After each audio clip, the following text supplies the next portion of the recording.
Good morning. This is Pastor Zach with Goodland United Methodist Church. It's Wednesday, July 26th, and our morning devotion today is on Matthew 18:20. It reads, "For where two or three are gathered in my name, I am there among them." I taught the children at church this verse a couple weeks ago and told them it's a new kind of math, that 1 plus 1 equals 3. And in God's world, that's true. Wherever two or three of us are gathered, He is among us. It reminded me of a favorite hymn, "Blessed Be the Tie That Binds." In an article called The History of Hymns, C. Michael Hahn writes about this hymn and the author of it, John Fawcett.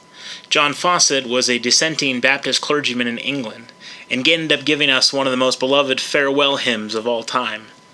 His parish in Wainsgate was described by hymnologist Albert Bailey as a straggling group of houses on the top of a barren hill, which may have been very typical for many rural pastors in the 18th century. John and Mary Fawcett went to live there in 1765 following his ordination. By engaging families house to house, he built a congregation that grew to the point that a gallery had to be added to the modest meeting house. With the addition of 4 children in the family, a modest salary that was supplemented by parishioners' donations of wool and potatoes was barely adequate, especially during the long winters. The story is told that a prestigious parish with more financial resources in London extended a call to him.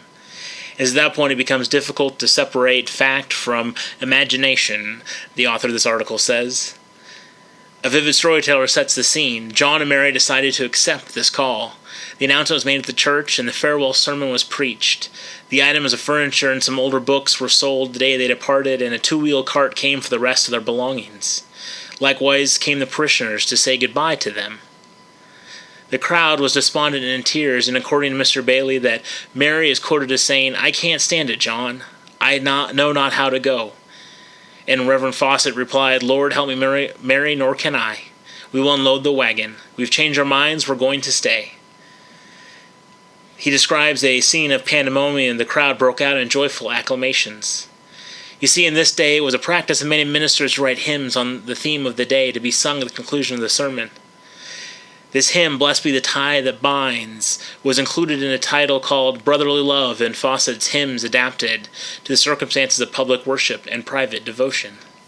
We hear the words, "Blessed be the tie that binds our hearts in Christian love." It truly embodies the idea of where 2 or 3 are gathered in my name, I am there among them, from Matthew.